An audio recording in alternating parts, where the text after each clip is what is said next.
तो hello guys, I am Jaipal C. I am studying class 10th from Jawahar Navodaya Vidyalaya. Friends, आज के इस वीडियो में मैं आपके लिए लेकर आ गया हूं स्ट्रेट लाइन।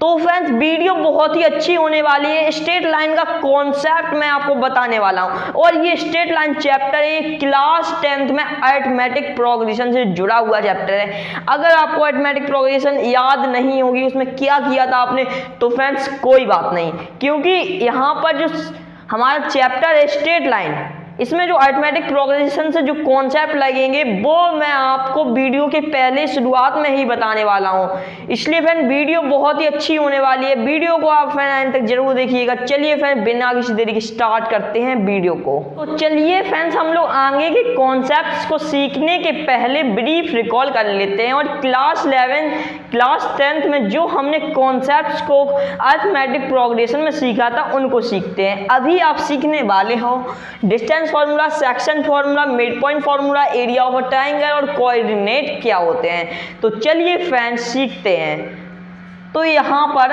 कार्टेशियन एक प्लेन होता था हमारा अरिथमेटिक प्रोग्रेशन में। वहां पर एक कार्टेशियन प्लेन पर मान लिया हमने एक पॉइंट को रख दिया। यहाँ पर हमने एक पॉइंट रखा। उस पॉइंट के कोऑर्डिनेट हैं 2,3। अब हमें 2,3 कैसे पता चलता है कि यहाँ पर 2,3 है। जो x वाली लाइन है, ये वाली लाइन x वाली लाइन, और ये y वाली लाइन में है। x वाली लाइन में मान लिया यहाँ पर 2 आता है तो 2, और यहाँ पर y वाली लाइन पर 3 आता है तो 3। तो यहाँ ऐसे बनता है 2,3 वाला कोऑर्डिनेट। तो अब इस 2,3 वाले कोऑर्डिनेट को हम लोग किससे डिनोट करते हैं उसको देख लेते हैं। तो यहाँ पर हम लोग डिनोट करते हैं 2,3 को x1, y1। अगर आपको इसको बिल्कुल डिटेल में सीखना है अरिथमेटिक प्रोग्रेशंस को, तो आप हमारा क्लास 10th वाला वीडियो जाकर देख सकते हो। तो ये हमारा हो चुका है कोऑर्डिनेट क्या होता है। अब यहाँ पर मैं आपसे बोलूँ, एक कोऑर्डिनेट ए है और एक और कोऑर्डिनेट मैं यहाँ पर बना लेता हूँ। इसका हमने बना लिया 3,3, एक इसके कोऑर्डिनेट है। Is that clear friends? इसके x1 y1 है, तो अब इसके क्या होंगे, इसके होंगे फ्रेंड्स x2 y2। तो x2, y2 वाले कोऑर्डिनेट जी। अब अगर इस पॉइंट से इस पॉइंट तक की दूरी निकाली जाए, इस पॉइंट से इस पॉइंट तक की दूरी निकाली जाए, इस पॉइंट तक की डिस्टेंस निकाली जाए, तो वो क्या होगी। सबसे पहले यहाँ पर एक लाइन बना लेते हैं। तो हमने यहाँ पर एक लाइन बना ली है, आप लोगों ने इस लाइन को देख रहे होंगे। इसी यही होती है फ्रेंड्स स्ट्रेट लाइन। जो दो पॉइंट्स होते हैं, 2 पॉइंट्स के बीच में जो शॉर्टेस्ट डिस्टेंस होता है, 2 पॉइंट मैंने बना लिए, उनके बीच में जो सबसे शॉर्टेस्ट डिस्टेंस होता है उसी को बोलते हैं स्ट्रेट लाइन, जो मैंने आपको यहाँ पर दिखाई है बनाकर। तो ये हो गई 2,3, इसके पॉइंट 3,3। अब बात आती है कि इन दोनों पॉइंट्स के बीच की जो शॉर्टेस्ट डिस्टेंस है वो कितनी है। तो इसी के लिए बनाया गया है डिस्टेंस फॉर्मूला। तो डिस्टेंस फॉर्मूला क्या होता है, अगर आपको पता है तो बहुत अच्छा है, नहीं पता है तो आप सीख लीजिए। डिस्टेंस फॉर्मूला होता है कि सबसे पहले हमें रूट के अंदर लाइन, इज दैट क्लियर? यही हमारा हो गया है डिस्टेंस फॉर्मूला। इसको याद करने की ट्रिक कुछ नहीं है, बस हमें x2 में से x1 को घटा देना है, फिर y2 में से y1 को घटा देना है। पॉइंट यही है, x1 x2 y1 y2, एक बार x2 में से x1, एक बार y2 में से y1, बस डिस्टेंस फॉर्मूला हमारा तैयार है। अब सीखेंगे फ्रेंड्स हम लोग सेक्शन फॉर्मूला। सेक्शन फॉर्मूला का यूज कहाँ होता है, पहले आप ये सीख लीजिए कि पहले ये हमारे पास एक लाइन है। अगर मैंने इस लाइन के कहीं पर बीच में एक पॉइंट रख दिया है, मान लीजिए कि यहाँ पर मैंने एक पॉइंट रख दिया इस लाइन के, और इस लाइन के बीच में एक पॉइंट है, इस लाइन को ये डिवाइड कर रहा है 2:3 के रेशियो में। 2:3 के रेशियो में डिवाइड कर रहा है। तो यहाँ पर जो बीच में, यहाँ पर जो लाइन पर जो पॉइंट आया है उस पॉइंट के कोऑर्डिनेट क्या होते हैं, यहाँ पर ये पॉइंट के कोऑर्डिनेट क्या होते हैं। तो इसी को सीखने के लिए बनाया, इसी को समझने के लिए बनाया गया है सेक्शन फॉर्मूला। तो चलिए यहाँ पर लिख लेते हैं अपने सेक्शन फॉर्मूला को, plus nx1 upon m plus n। तो हमारा फ्रेंड्स आ चुका है सेक्शन फॉर्मूला, ये होता है हमारा सेक्शन फॉर्मूला। इन फॉर्मूले को फ्रेंड्स आपको याद करना पड़ेगा। जब तक आप इस फॉर्मूले को याद नहीं करोगे तो आपको फॉर्मूलों को याद नहीं करोगे, बार बार आपको फॉर्मूले को ड्राइव करना पड़ेगा, तो टाइम ज़्यादा लगेगा। इसलिए इससे अच्छा है कि फॉर्मूलों को हम लोग याद कर लें। तो ये सेक्शन फार्मूला, डिस्टेंस फार्मूला। अब है मिड पॉइंट फार्मूला, नेम से ही समझिए मिड पॉइंट। मिड मतलब कि बीच में कोई एक पॉइंट है उसका फॉर्मूला। तो ये लाइन है, अगर लाइन के बीचों बीच, इस लाइन के यहाँ पर मान लीजिए, यहाँ पर एक लाइन खींच लेते हैं, ये लाइन है, इस लाइन के बीचों बीच यहाँ पर एक पॉइंट है, मान लेते x1 कॉमा y1 और यहाँ पर x2 कॉमा y2, ये हो गया। अगर इसके बीचों बीच में एक पॉइंट है और इस लाइन को 1:1 के रेशियो में डिवाइड कर रहा है तो इसका फॉर्मूला क्या होता है। बहुत ही ईजी है फ्रेंड्स, ये भी हमें करना क्या है, बस यहाँ पर x1 प्लस x2 अपॉन 2 और comma y1 plus y2 upon 2। तो ये हो गया हमारा mid point formula, distance formula, section formula, mid point formula. आपको तीनों फॉर्मूले बहुत अच्छे से समझ में आ गए होंगे। तो अब हम सीखेंगे area of triangle. Area of triangle कैसे सीखेंगे, मान लीजिए कि यहाँ आपके पास यहाँ पर एक प्लेन है, कार्टेशियन प्लेन, इस पर एक ट्राइंगल बन रहा है,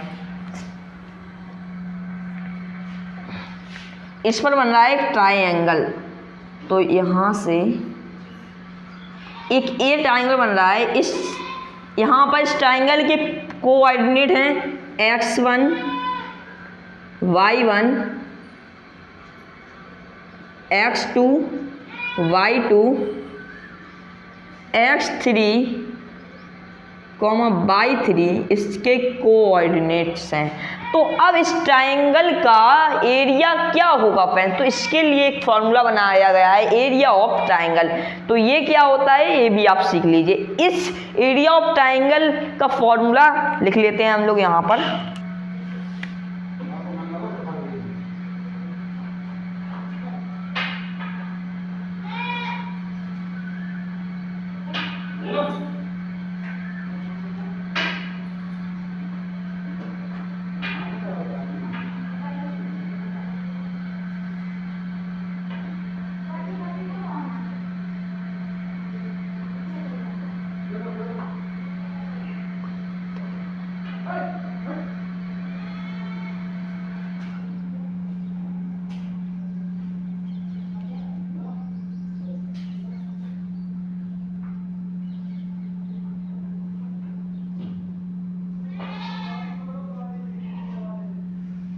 फ्रेंड्स एरिया ऑफ ट्राइंगल हमारा होता है ये। आप सोचोगे इतना बड़ा फॉर्मूला, इसमें तो याद करने में पसीने छूट जाएंगे। फ्रेंड्स फॉर्मूला आपको देखने में बड़ा लग रहा होगा, बस इसी फॉर्मूले को मैं आपको याद करा दूंगा, इसको लाइन करा दूंगा फ्रेंड्स। तो इसकी शॉर्ट ट्रिक ये है कि आपको यहाँ पर 1/2 बाहर रखना है, ऊपर से 2 डंडे लगा के इसके मोड लगा देना है। अब इसके अंदर, ये तो बाहर वाला आपको याद रहेगा, अब अंदर क्या करना है, x1 x2 x3 से तो मल्टीप्लाई इसमें कर देंगे। अब अंदर y2 minus y3 y3 minus y1 और y1 माइनस y2। तो इसी को याद कर लेना आप, 23 31 12, 2 3 23, 3 1 31 और 1 2 12। तो इसकी शॉर्ट ट्रिक हो गई है हमारी।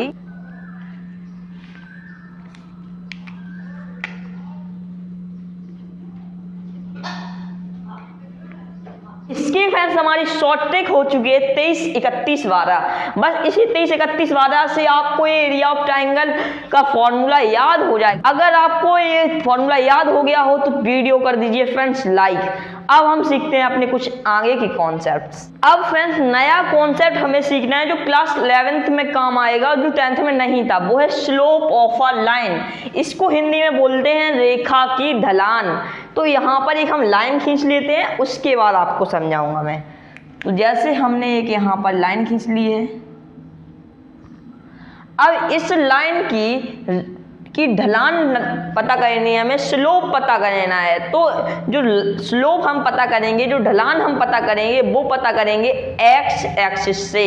जो हमारा एक्स वाली लाइन होती है उससे पता करेंगे। तो यहाँ पर ये वाली लाइन होती है एक्स वाली लाइन, तो इससे पता करेंगे हम लोग स्लोप, इस रेखा का स्लोप। मतलब कि कहने का मतलब यह है कि जो मैं स्लोप पता करूंगा, इस लाइन की ढलान पता करूंगा, वो एंगल हमें पता करना है एक्स से, एक्स एक्सिस से इस वाली लाइन का एंगल। मान लेता हूं कि अभी इस लाइन का एंगल है थीटा, तो इसी एंगल को पता करना है। और यहाँ पर हमें जैसे हमें कोऑर्डिनेट पता है, यहाँ पर x1 कॉमा y1 और x2 कॉमा y2, इन कोऑर्डिनेट्स के मदद से हम कैसे पता करेंगे स्लोप, एंगल। तो चलिए फ्रेंड्स अब हम इसका फॉर्मूला देख लेते हैं। इसका फॉर्मूला होता है फ्रेंड्स हमारा tan theta is equal to होता है y2 minus y1 upon x2 minus x1। ये क्यों होता है, कभी आराम से इसको मैं आपको समझाऊंगा कि tan थीटा इक्वल टू इतना क्यों होता है। तो ये हमारा हो गया है। अब हम लोग स्लोप ऑफ अ लाइन हमारा खत्म हो गया है। अब इसी में कंडीशंस, अलग अलग कंडीशंस होती हैं, वो कंडीशंस को देखते हैं। जैसे एक कंडीशन हमारी ये हो सकती है कि ये लाइन की हम लोग जो लाइन की स्लोप निकाल रहे होंगे,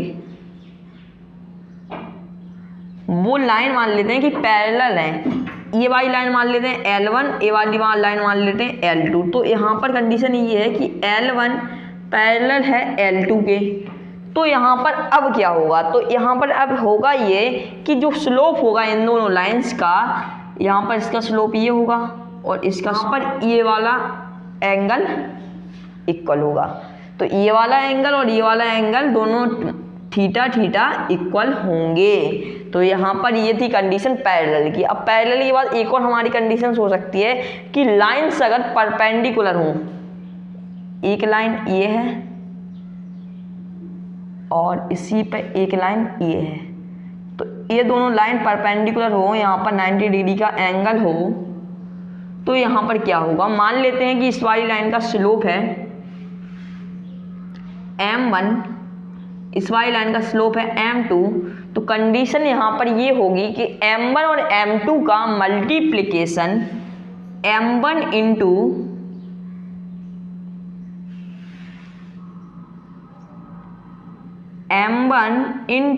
m2 इक्वल होगा माइनस के 1 का। तो ये होगी कंडीशन परपेंडिकुलर जब लाइन होंगी। अब फ्रेंड्स हम लोग समझेंगे एंगल बिटवीन टू लाइंस। यहाँ पर जैसे दो लाइंस गई हैं, एक लाइन ये हो गई और एक लाइन ये हो गई। अब इन दोनों लाइन के जो बीच में जो एंगल बनेगा, वो एंगल का फॉर्मूला क्या होता है, वो उसको कैसे निकालेंगे। जैसे इसका कुछ स्लोप होगा, कुछ स्लोप इसका होगा। अब यहाँ पर जो एंगल बनेगा इन दोनों लाइंस के बीच में, वो क्या होगा, जहाँ पर ये लोग काट रही होंगी लाइंस, यहाँ पर ये वाले एंगल क्या होंगे। तो इसके लिए फॉर्मूला होता है, वो होता है फ्रेंड्स हमारा tan theta equal to m1।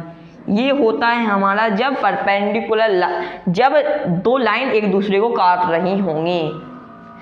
तो ये था फ्रेंड्स हमारा जब लाइन एक दूसरे को काट रही होंगी, टू लाइंस के बीच में जो एंगल दो लाइंस के बीच में जो एंगल बनेगा, एंगल बिटवीन टू लाइंस, उसका फॉर्मूला ये होता है, स्लोप ऑफ अ लाइन ये है। तो फ्रेंड्स मैं आशा करता हूँ कि कॉन्सेप्ट आपको बहुत अच्छे से समझ में आ गया होगा। तो फ्रेंड्स अगर आपको वीडियो अच्छा लगा हो तो वीडियो को लाइक कर दीजिए, चैनल को सब्सक्राइब कर दीजिए। अब हम मिलते हैं आपको अपने अगले वीडियो में।